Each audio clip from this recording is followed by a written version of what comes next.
Y vamos a leer Mateo 8:23, dice de la siguiente manera: en nombre del Padre, del Hijo y del Espíritu Santo. Y entrando él en la barca, sus discípulos le siguieron. Y aquí que se levantó en el mar una tempestad tan grande que las olas cubrían la barca, pero él dormía. Y vinieron sus discípulos y le despertaron diciendo: Señor, sálvanos, que perecemos. Él les dijo: ¿por qué teméis, hombres de poca fe? Entonces, levantándose, reprendió a los vientos y al mar, y se hizo gran bonanza. Y los hombres se maravillaron diciendo: ¿qué hombre es este, que aún los vientos y el mar le obedecen? Ocupe su lugar, hermano, en esta hora. Vamos a estar hablando bajo el tema: si tú estás conmigo. Si el Señor está con nosotros, ¿qué no podemos hacer? ¿Qué límites son los que se nos podrían poner a nosotros si Dios va con nosotros? ¿Qué es lo que no podemos hacer si Dios va con nosotros? Dios, Jesús, su Espíritu Santo está con nosotros y quiere que nosotros lo entendamos y que vayamos fuera de esa iglesia con la convicción de que Él está con nosotros y que no hay nada que nos pueda detener, porque Dios está con nosotros. La palabra que hemos leído, vemos al principio que dice que Él entró en una barca, hablando de Jesús. Eso nos habla, o podemos ver en esta pequeña frase, en estas dos palabras, que el Señor siempre va al frente de nosotros. En cualquier cosa que nosotros emprendamos, Él siempre va con nosotros. Cuando el Señor comisiona a su iglesia, en Mateo capítulo 28, el versículo final, que es el 20, les dice: he aquí, yo estoy con vosotros hasta el fin del mundo. Es una promesa, es una realidad, que Él iba a estar y está con nosotros. Ahora, lo que tenemos nosotros que creerlo. Cierto que en esta parte que leímos esta historia nos habla de algo literal. Jesús entró en la barca. Era literal, pero en este instante, en lo espiritual, Jesús está con nosotros. Jesús está en medio de nosotros. Ahora, cierto que ahora es algo espiritual. Ahora tenemos que verlo desde la manera espiritual. Dios está con nosotros. Él nunca nos ha dejado ni nos dejará. Cuando el Señor llama a su iglesia a hacer algo, cualquier actividad, Él siempre va a ir al frente de nosotros, abriendo el camino. Nosotros a veces pensamos que nosotros somos los que vamos haciendo las cosas, pero no vamos viendo que el Señor Jesús va abriendo camino, va abriendo vereda, para que nosotros simplemente vayamos detrás, nosotros caminando detrás de Él. No sé si a usted le ha tocado en alguna ocasión ir a un monte muy alto, donde regularmente cuando yo era un niño, mi papá nos llevaba de paseo al monte, pero él siempre iba adelante y iba abriendo camino, ya sea con un machete o sencillamente con su propio cuerpo, y nosotros íbamos atrás. Él iba recibiendo todo lo que pudiera estar enfrente, ya sea un animal o algo. Él iba abriendo paso por nosotros y nosotros simplemente, como sus hijos, caminábamos detrás de Él. Me imagino una escena en lo espiritual de la misma manera, que el Señor va abriendo camino y nosotros simplemente vamos detrás. Pero a veces nosotros sentimos como que nosotros somos los que vamos abriendo el camino, que si nos pasa algo, es que el diablo se nos enfrentó. El Señor va enfrente ya antes de que llegase algo de nosotros simplemente lo vemos. Pero vamos caminando. Él va enfrente, siempre ha ido enfrente. Que usted y yo no lo veamos en ocasiones, eso no quiere decir que Él no está con nosotros.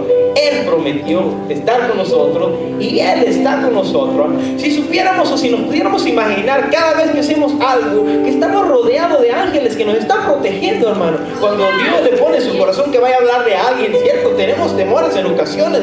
¿Qué nos irá a responder? Y si nos pregunta algo que yo no pueda contestar, y uno va espantado y vas con temor. Pero el Señor siempre va con nosotros. Su ángel está alrededor de nosotros. Dice que no nos debemos de preocupar en qué debemos de hablar, porque Él estará con nosotros. Él es quien nos hace que hagamos las cosas. Aunque parece que en instantes se ve muy difícil, Él siempre está con nosotros. Si vamos a Segunda de Reyes, en su capítulo 6, de versículo 8 en adelante, nos narra una historia. Nos narra la historia de Eliseo y el rey de Siria.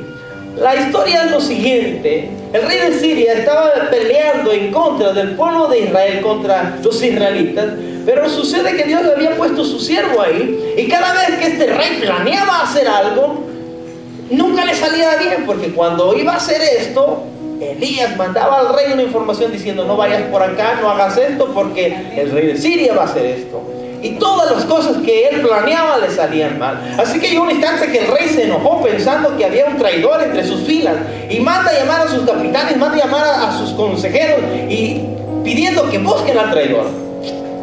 Uno de los sabios, porque a veces hay gente sabia, aunque sea en el mundo hay gente sabia, dice: si yo no le digo algo, aquí el rey, hasta yo voy a ser aquella persona que piense que soy traidor. Así que le dice que el siervo, le dice: no, mi rey, es que el pueblo de Israel tiene un varón de Dios, que cuando tú hablas algo en secreto, a él es revelado, y después él le dice al rey.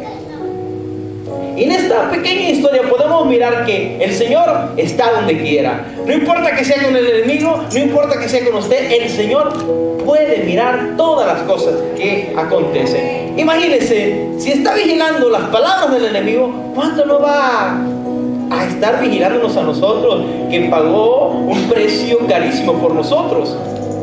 Es una comparación y es algo sencillo de entender. Si usted, cuando cuida algo que no vale, ¿cuánto más va a cuidar algo que vale? Y usted es carísimo. Dios entregó a su Hijo por usted. Jesús entregó su sangre por usted.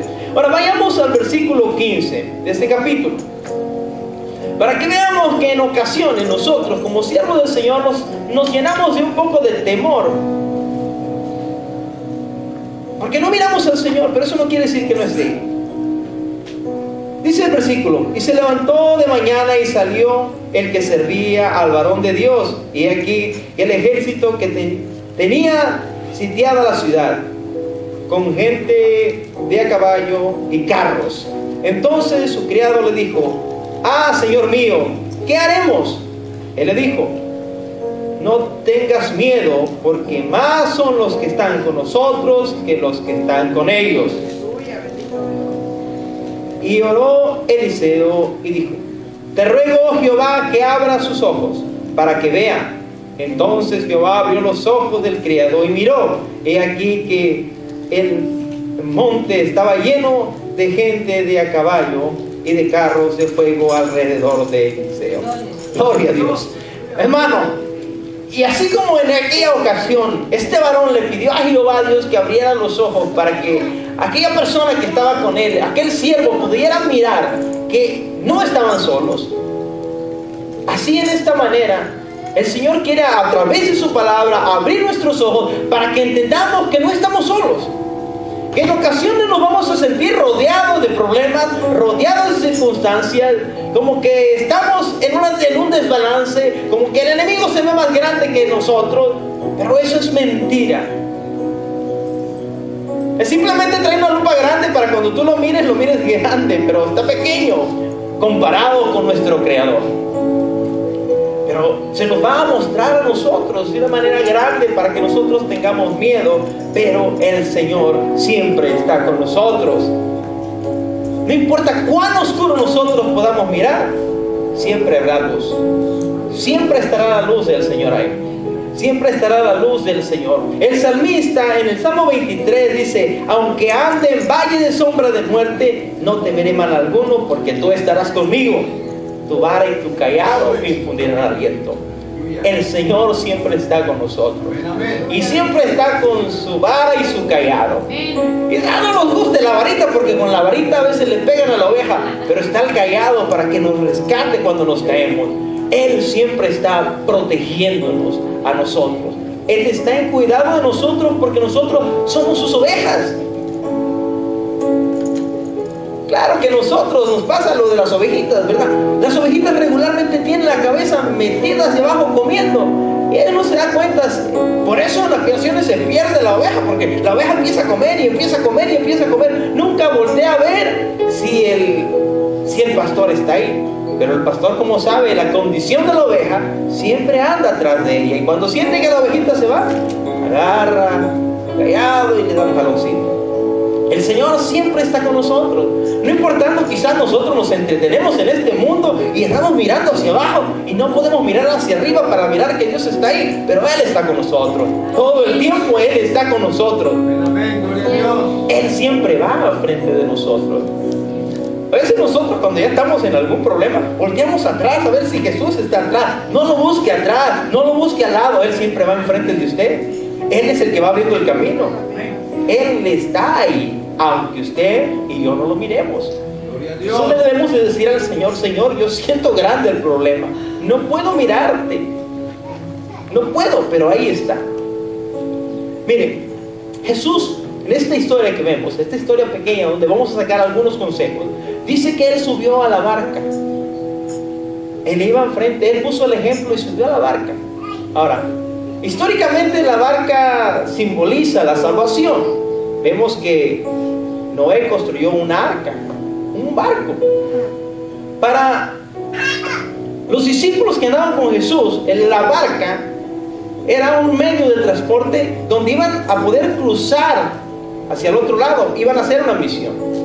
Pero para Pedro, para Andrés, para Juan y Jacobo, era su medio de trabajo. Siempre ellos usaban una barca para hacer cualquier cosa. Era su herramienta de trabajo. Ahora, para nosotros, ¿qué viene siendo la barca? Si pusiéramos poner una figura espiritual, yo creo que el evangelio y los dones que Dios nos ha regalado para realizar un trabajo. Acuérdense que a Pedro le dijo: ya no serás pescador de peces, pero ahora serás pescador de hombres. Pero tenía el mismo oficio, pero era diferente lo que iba a hacer. Diferente personaje. Ya no iban a ser peces, iban a ser seres humanos, iban a ser personas, pero él iba a seguir haciendo su oficio, que era de pescador. Entonces vemos en esta parte que el Señor Jesús entra en la barca.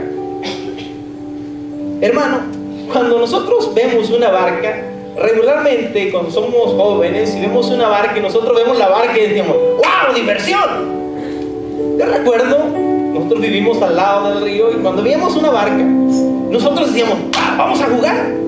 Siempre estaban amarradas porque siempre había niños como nosotros que querían andar jalando la barca y la dejaban a medio río y el dueño tenía que ir a levantarla. Así que la tenían amarradas y nosotros veíamos la barca, diversión, es lo que pensábamos. Pero para Pedro, como Juan, no era diversión, era un medio con lo cual les iban a realizar su trabajo. Cuando nosotros, o cuando alguna persona viene y ve a la iglesia, ve el ministerio y dice: ¡wow, diversión!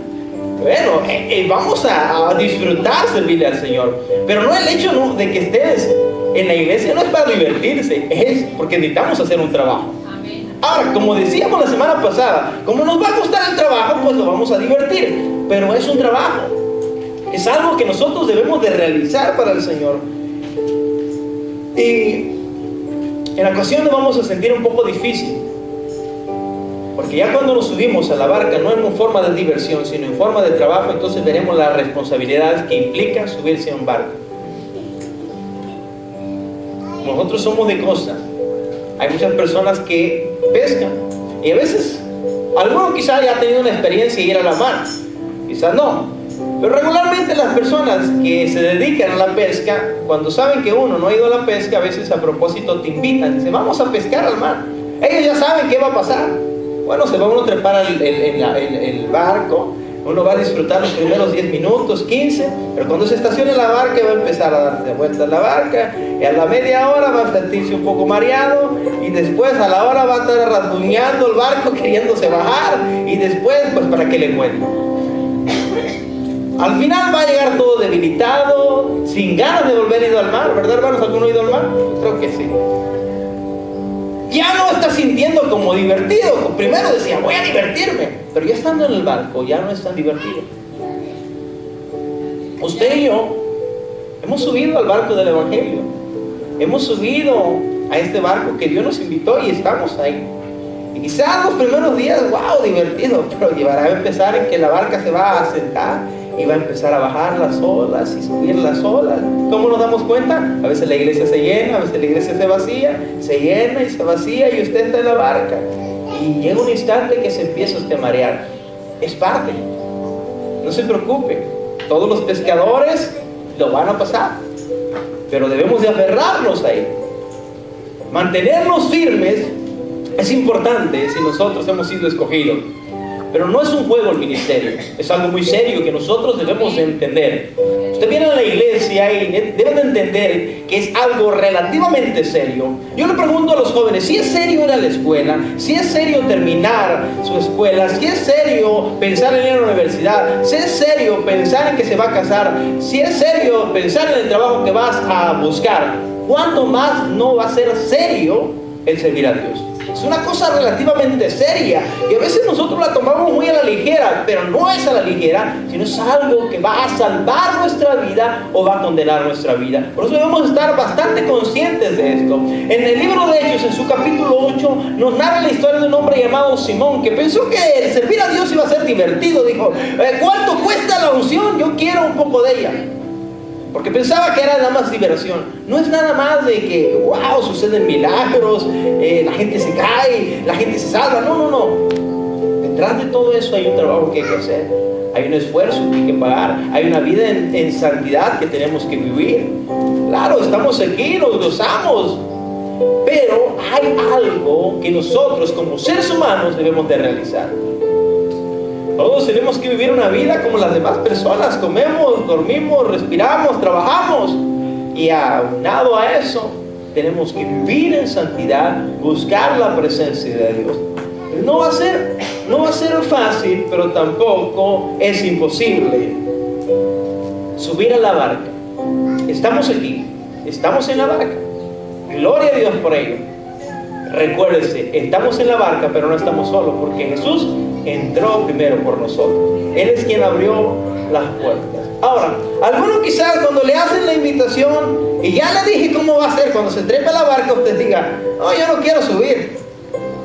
Como cuando usted va a llevar una mascotita, ¿verdad? Se oye fea la comparación, pero no es ofensivo. Usted la quiere subir y la ovejita no quiere subir.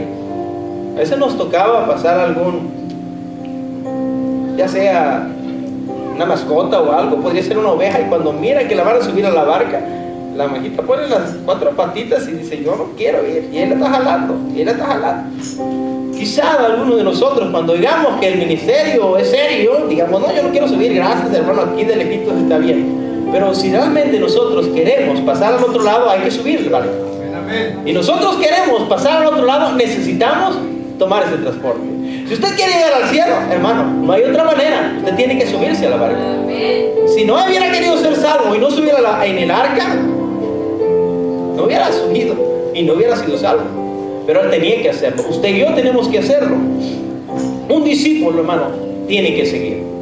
Jesús nos abre el camino para que nosotros vayamos tras de Él. Él no simplemente va abriendo el camino para que el camino esté abierto y nosotros nos quedemos aquí. Él exige de nosotros que nosotros le sigamos. Ahora, hay muchas personas que van a querer seguir a Jesús, pero no quieren acoplarse a lo que Él dice. Mire, vamos a ver ahí el mismo libro de Mateo, versículos atrás, el versículo 18, vamos a leer. Dice así: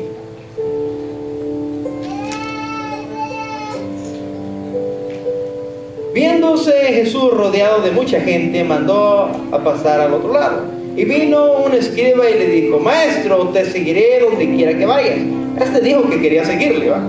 Jesús le dijo: las zorras tienen guarida y las aves del cielo nido, mas el Hijo del Hombre no tiene dónde recostar su cabeza. La advertencia. Otro discípulo le dijo: Señor, permíteme que vaya primero y entierre a mi Padre. Jesús le dijo: deja que los muertos entierren a sus muertos. Mire, hermano,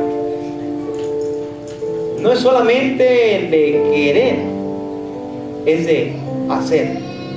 Usted puede querer seguir a Jesús, pero cuando Jesús le ponga los términos, usted diga: no, yo no voy para allá. Jesús está diciendo que el camino que Él nos ofrece va a ser un poco difícil, pero al fin de todo eso será un camino y llegaremos a un lugar. Muchas personas querían seguir a Jesús, pero cuando Jesús le hablaba de esta manera, ellos se arrepentían. Si nosotros queremos ser discípulos de Jesús, necesitamos seguir a Jesús. Seguir a Jesús es estar dispuestos a dejar todo lo que tengamos por seguirle a Él. Uno puso a sus padres como excusa diciendo: Señor, deja primero que yo tierre a mis padres y luego yo voy. Algunos pueden poner otras excusas, ¿verdad? ¿Recuerdan la parábola de la fiesta, la boda, y que se invita a todos y uno dijo: no, pues yo tengo que ir a probar una yunta que acabo de comprar, yo estoy recién casado? Todos tenían excusas, nadie quería seguir. Nosotros podemos poner todas las excusas del mundo, pero nada de esas pueden ser válidas. Si nosotros queremos seguir al Señor, queremos pasar del otro lado, necesitamos seguir las pisadas del Maestro. A donde Él suba, nosotros subiremos. Volvemos a la historia. Mateo capítulo 8, versículo 24. Dice así: He aquí se levantó en el mar una tempestad tan grande que las olas cubrían la barca. Y abajo dice: pero Él dormía. Todas las cosas que emprendamos van a tener problemas, indudablemente. Cuando usted emprenda un trabajo para el Señor, se enfrentará a algunas situaciones difíciles. Y cuando estamos en las situaciones difíciles, pensamos como diciendo, como que Dios se subió a la barca y cuando menos nos dimos cuenta, Él se bajó y nos dejó arriba. Es lo que pensamos. Como que Él nos engañase, como me metí en este problema y ahora que estoy ahí, creo que ya se bajó. ¿Dónde está Jesús? Él está ahí. Dice que en esta parte de que Él estaba durmiendo, pero Él estaba ahí. Él tenía el control de la situación. Vemos cuando una persona tiene la fe suficiente para saber que Dios tiene el control. Él sabía que el Padre tenía el control, por eso no se preocupó. Recordemos la historia de Jonás, ¿verdad? ¿Qué hacía Jonás? Dice que mientras la tormenta estaba arriba, Jonás estaba dormido. Y que le dicen: ¿qué estás haciendo aquí, dormilón? Pero es que Jonás tenía cierta fe de que, a pesar de que él era desobediente, sabía que Dios tenía el control de todo. Y mire, él haciendo desobediencia y sabía que Dios tenía el control de todo. Pues imagínense usted, si está tratando de obedecer a Dios, con más confianza debemos entender que las olas se van a levantar, pero que Dios está en control. En nuestra vida vamos a enfrentarnos, en nuestro caminar con el Señor, en nuestra vida diaria, nos vamos a enfrentar con problemas y situaciones difíciles. Y pareciese que Él no está ahí, pero siempre está ahí. Hay varias etapas de nuestra vida. Por ejemplo, sencillamente nos podemos dar cuenta que Dios creó al mundo y lo creó con diferentes tiempos. Tenemos la primavera, tenemos el verano, tenemos el otoño, tenemos el invierno. Y cada uno de esos, el panorama va cambiando. Y en nuestra vida espiritual va a haber momentos de la misma manera, que el panorama cambie y que nosotros digamos que estamos como retrocediendo, pero es parte del círculo de la vida espiritual que vamos a ver. Recuerdo que hace algún tiempo, y quizás conté esta historia hace algunos días, escuchaba acerca de la historia de un hombre. Este hombre tenía 4 hijos. Este varón estaba a punto de morir, así que quería darles un buen consejo y darles su herencia antes de partir. Entonces llama a los 4 hijos y les dice: quiero que hagan un viaje, porque quiero que aprendan algo, y después, cuando ya hayan aprendido de este viaje, les entregaré mi herencia a cada uno de ustedes. Así que llama al primero y le dije: mira, yo quiero que vayas. Le di una dirección. En aquel tiempo los viajes eran de quizás 4 meses o 3 meses. Usted sabe que es muy diferente ahora, que se sube a un avión y ya en 4 o 5 horas está en su país. El joven empezó a viajar. Y la recomendación de su padre era que viera lo que tenía que ver y que guardara eso en su corazón, que no dijera a nadie, que regresase. Y cuando regresase él, su hermano iría también. Y así fue el primer hijo, regresó a los 4 meses, fue el segundo hijo, regresó a los 4 meses, fue el tercer hijo y al último, el cuarto, y regresó. Juntándolos en la cama, le empezó a preguntar al primero: ¿fuiste al lugar que te mandé? Dice: sí. Crucé las montañas, crucé los valles, llegué al río y encontré una llanura, y en la llanura donde tú me dijiste encontré un árbol bien grande con unas pequeñas hojas verdes y grandes hojas, y había flores alrededor. Estaba bastante bonito, olía lindo. Un árbol lleno de vida. ¿Qué? Después le pregunta al segundo: ¿tú qué viste? Bueno, yo también crucé las montañas, crucé los ríos y llegué a un gran valle, y en el valle vi un árbol. Ese árbol estaba grandísimo, tenía muchas hojas verdes, pero también tenía frutos. Después le pregunta al otro: ¿y tú qué fue? No, pues yo también crucé las montañas, crucé los ríos y llegué a un gran valle, y en el valle vi un árbol, pero ese árbol se veía triste. Ese árbol se veía con hojas amarillas. Ese árbol se veía un poco débil. No me gustó tanto. Le pregunté al último y le dice: ¿y tú qué viste? No, papá, me fue mal. Creo que me equivoqué. Porque crucé las montañas, crucé los ríos y también llegué a un valle. Pero yo no encontré más que un árbol, no era tan grande, no tenía una hoja, estaba todo triste, te daba lástima de ver ese árbol. Pero ustedes entienden como yo que era el mismo árbol, ¿verdad? Era el mismo árbol, solo que fueron en diferentes momentos. Y nuestra vida espiritual en ocasiones así va a ser. Yo no sé en qué etapa de su vida esté usted. Quizás sin hojas, quizás esté floreando, quizás esté con frutos, quizás sus hojas se vean que se están poniendo amarillas. Pero eso no quiere decir que esté muerto. Eso quiere decir que está pasando una etapa de su vida diferente. Y quizás en este instante, si yo me siento sin hojas y sin fruto y me volteo a ver y digo: me siento que estoy muriendo. Pero no está usted muriendo, porque usted está enraizado todavía. Usted está en el Señor, y si usted está en el Señor, usted está vivo. Usted va a llegar al instante que va a volver a salir esas flores y va a volver a dar fruto. Pero no nos debemos desesperar. Dios tiene el control de todo. Va a haber momentos de tormentas, de dificultades, pero Él ha prometido que estaría con nosotros. Mientras estemos plantados en Él, seguiremos siendo sustentados por Él. Él es quien nos fortalece, Él es quien nos ayuda, Él es quien nos da la fuerza para seguir adelante. Jesús siempre está con nosotros. A pesar de que las olas se hayan levantado, a pesar de que sintamos que la barca se está llenando de agua, a pesar de que en ocasiones hasta digamos: Señor, ¿por qué me metiste en este gran problema? Y yo no debería de estar aquí. Porque ocurre en nuestra vida que nos desesperamos. Pero Dios sí está siempre con nosotros. Amén, gloria a Dios. Pareciese que está dormido, pero Él nunca duerme. Él no necesita descansar. Solo que permite que nosotros pasemos algunas etapas para que aprendamos. Los 4 pescadores que iban con Jesús, que eran pescadores, quizá desde niños los llevaron al mar. Ellos pensaban que ya tenían experiencia. Pero hay una gran diferencia entre la experiencia que agarras en el mundo y la experiencia que tienes que agarrar en la iglesia. Quizás tú sepas hacer muchas cosas, pero es muy diferente las cosas cuando las haces en el mundo o cuando las haces en la iglesia. Quizás tú seas un músico profesional y todo el tiempo hayas tocado y digas: bueno, así como tocaba ya toco aquí. Que es diferente.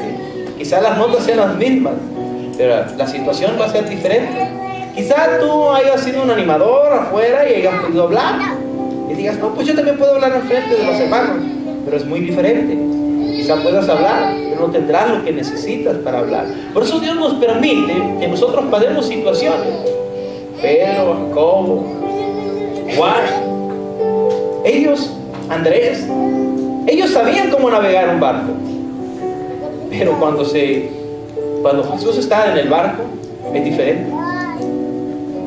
Hay un dicho que se usa en el mundo que dice: donde manda capitán, no gobierna marinero. Así que esto lo podemos aplicar a nuestra vida. Donde Jesús toma el control, nuestra experiencia no vale. Es la experiencia del Señor.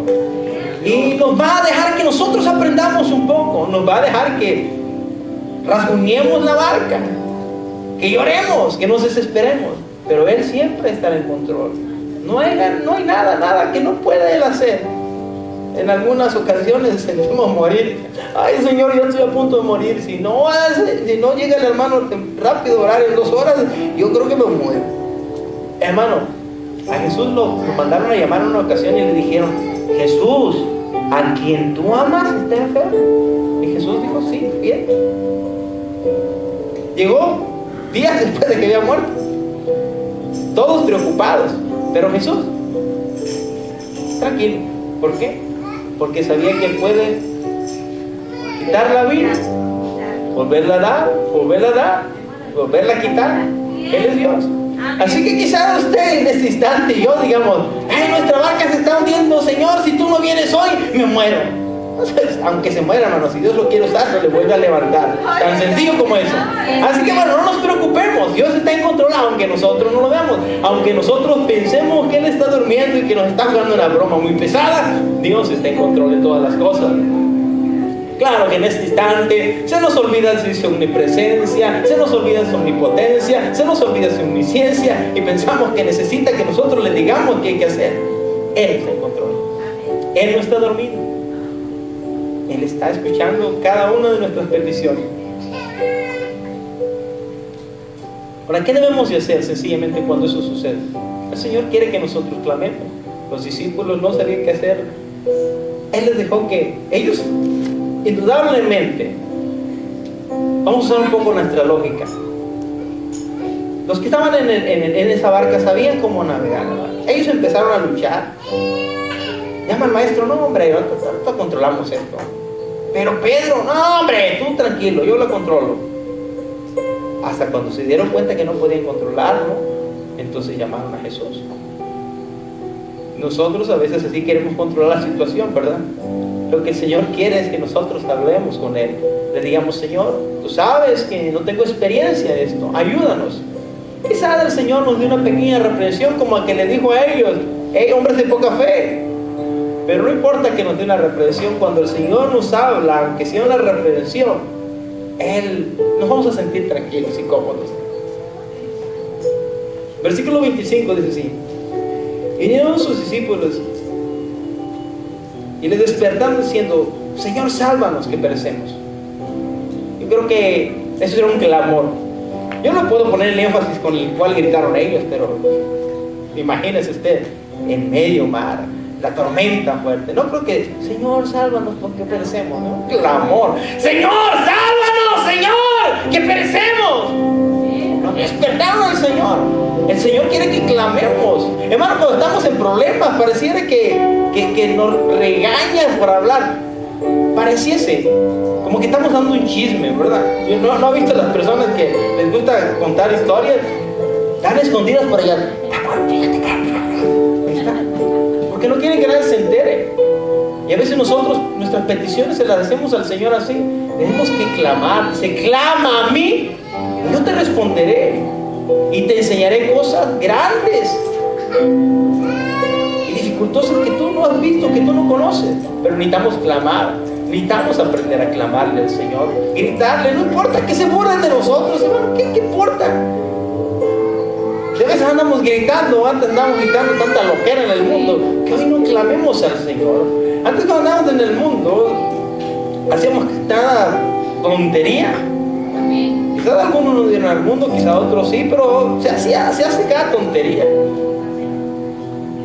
Y como quiera, pues ya ni modo, ya cuando lo haces y todo el pueblito se burla, y más cuando vives en un pueblo como nosotros vivimos, todos saben.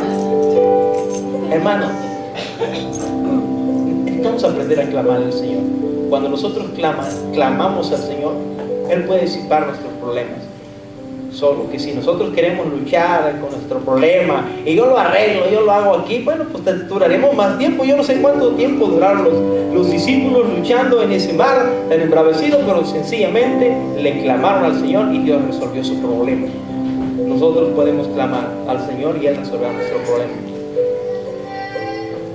El hecho de que nosotros le sirvamos a Dios fielmente no nos garantiza que no vamos a tener problemas. No, nosotros vamos a tener problemas. Grandes personajes de la Biblia fueron fieles al Señor y tuvieron problemas. Uno de los personajes que más me ha impactado, y quizás lo he mencionado mucho y a veces si ya está repetitivo, es José. La santidad de José me impacta. Cuando miro a José, que lo llevaron a Egipto y fue fiel. Porque una persona fiel solamente es una persona que puede seguir adelante, ¿verdad? Dice que tenía confianza aquel hombre, Potifar, de él. Y no hizo nada José. Y lo llevaron a la cárcel y estuvo en la cárcel. Pero él se mantuvo en fidelidad a Dios. Era fiel, sí, pero tuvo que pasar momentos difíciles. Me gustaría ir con ustedes al libro de Daniel, capítulo 3, versículo 16. Y nos habla también la historia de 3 jóvenes que eran fieles sin duda alguna, pero también pasaron por diferentes pruebas. Pero me encanta esta historia porque muestra algo muy lindo, bueno, como toda la Biblia lo muestra, ¿verdad? Daniel capítulo 3, versículo 16. Sadrach, Mesach y Abednego respondieron al rey Nabucodonosor, diciendo: no es necesario que te respondamos sobre este asunto. ¿Qué asunto era? Bueno, al rey Nabucodonosor se le había puesto la idea de construir una estatua y de adorarla al sonido de las zampoñas, de todos los instrumentos. Ellos tenían que arrodillarse. No se arrodillan ellos, así que son traídos delante del rey, y el rey les dice: les voy a dar la última oportunidad, háganlo y comenzamos de vuelta. Piénsenle, le voy a dar unos minutos para que piensen. Y dicen: mira, rey, ni siquiera tenemos que pensarlo. No tenemos que pensarlo, nosotros estamos conscientes. No es necesario que te respondamos sobre este asunto. Tú ya sabes lo que nosotros hemos decidido. He aquí, nuestro Dios a quien servimos puede librarnos del horno de fuego ardiente, y de tu mano, oh rey, nos librará. Y si no, sé, oh rey, que no serviremos a tus dioses, ni tampoco adoraremos la estatua que has levantado. Entonces Nabucodonosor se llenó de ira y se enmudeció, y demudó el aspecto de su rostro contra Sadrach, Mesach y Abednego, y ordenó que el horno se calentase 7 veces más de lo acostumbrado, y mandó a los hombres vigorosos que tenía en su ejército que atasen a Sadrach, Mesach y Abednego para echarlos en el horno de fuego ardiente. Entonces estos varones fueron atados con sus manos y su calzado, sus turbantes y sus vestidos, y fueron echados dentro del horno de fuego ardiente. Y como la orden del rey era apremiante y lo habían calentado mucho, la llama de fuego mató a aquellos que habían alzado a Sadrach, Mesach y Abednego. Y estos 3 varones, Sadrach, Mesach y Abednego, cayeron atados dentro del horno de fuego ardiente. Entonces el rey Nabucodonosor se espantó y se levantó apresuradamente y dijo a sus consejos: ¿no echaron a 3 varones atados dentro del fuego? Ellos respondieron al rey: es verdad, oh rey. Él dijo: he aquí yo veo 4 varones sueltos que se pasean en medio del fuego sin sufrir ningún daño, y el aspecto del cuarto es semejante al Hijo de los dioses. Aleluya. Por 4 veces menciona que ellos habían sido lanzados atados. Dice que los ataron fuertemente, y si usted notó, 4 veces menciona que ellos habían sido lanzados atados a ese fuego. Pero cuando el rey Nabucodonosor mira a 4 personas que están desatadas, y ya no están atadas, y uno de ellos es semejante al Hijo de los dioses. Es Jesús que estaba con ellos, porque Jesús entró antes que entraran ellos en el horno, porque Él siempre entra antes que nosotros entremos a algo. Y ya cuando nosotros entremos en la situación, nosotros entremos atados, amarrados de pies y manos, pero cuando caigamos a donde está el Señor, Él nos va a desatar y después vamos a estar libres. Así que la situación difícil que nosotros estamos pasando es con el propósito de que Dios quiere desatarnos, hermanos. A veces nosotros estamos desesperados, como aquel marranito chillando: yo no quiero entrar. Pero cuando nosotros entremos, Él nos va a desatar. Para eso Él nos mete en situaciones difíciles, porque Él quiere mostrarnos dice que la unción rompe, destruye, pudre el yugo. Quizá usted y yo, cuando entremos en la unción, nosotros nos sentamos en una manera difícil, desesperado, pero Dios tiene un propósito. Dios tiene un propósito en la situación, hermano. Usted y yo entremos en el barco y vamos atados, si vamos con lleno de problemas, no nos preocupemos, porque el maestro está en el barco. Él nos quiere desatar, Él nos quiere hacer libre, Él quiere que nosotros salgamos con una expectativa diferente. A pesar de que nosotros vemos la situación difícil, Él siempre está con nosotros. Ahora regresemos al tema. ¿Qué haremos o qué podemos hacer si Dios está con nosotros? No hay nada que nos pueda interrumpir, porque Dios está con nosotros. ¿Qué le parece si usted y yo nos levantamos en esta hora y le creemos al Señor? Y si usted tiene algún proyecto, si usted tiene algo que quiere realizar, si usted está metido en un problema, no se preocupe. Jesús está con usted. Jesús está conmigo. Lo podemos lograr. Si nos sentimos atados, no tengamos miedo, porque Él ya está en medio antes que nosotros entremos. Si tenemos que cruzar un río, si tenemos que cruzar un mar, no nos preocupemos. Dios tiene el control.